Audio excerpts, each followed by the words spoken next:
লোকসভা নির্বাচনে 2.5-3 ঘন্টা করে ক্যামেরা বন্ধ ছিল।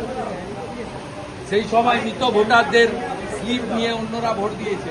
7 ফেট 8 ফেজের মালদার লোক জলপাইগুড়িতে ভোট দিয়েছে, জলপাইগুড়ির লোক এসে বারাসাতে ভোট দিয়েছে, বারাসাতের লোক এসে ভবানীপুরে ভোট দিয়েছে।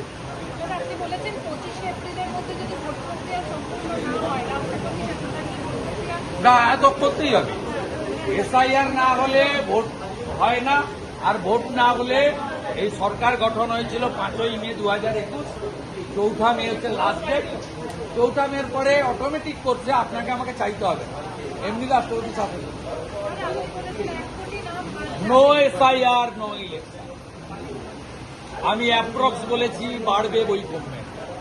ভাই শান্তনু ঠাকুর 1 কোটি 20 বলে।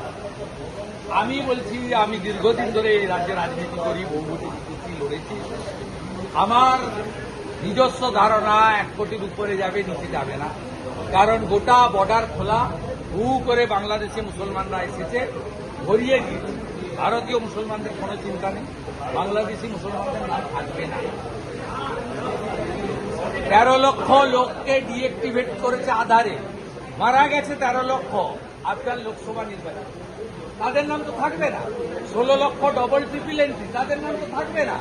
এইখানে তো 29 লক্ষ। আমি যা বলছি কিছুটা আধারের উপর দাঁড়িয়ে বলছি, মানে এভিডেন্সের উপর দাঁড়িয়ে। 99 লক্ষ হবে কি 1 কোটি 1 লক্ষ হবে, এটা আফটার এসআইআর। সাকসেসফুল এসআইআর হলে সংখ্যা তাই হবে। এমন কোনো মুসলিম পাড়া গ্রাম পাবেন না যেখানে বাংলাদেশের মেয়েকে ফেসবুকে পটিয়ে এনে বিয়ে করেনি, আর তার স্বামীর নাম না দিয়ে বাবার নাম সব চেঞ্জ করিয়ে ফেক আধার কার্ড করে এপিক করেনি, এমন কোন জায়গা পাবেন। ফেসবুকে পটিয়ে সবকে ঢুকিয়ে এখানে বিয়ে করে নি, আর সব বাবার নাম চেঞ্জ করে তাদের নাম তো থাকবে না। তো এসআইআর এর ফর্মই ফিল আপ করতে পারে।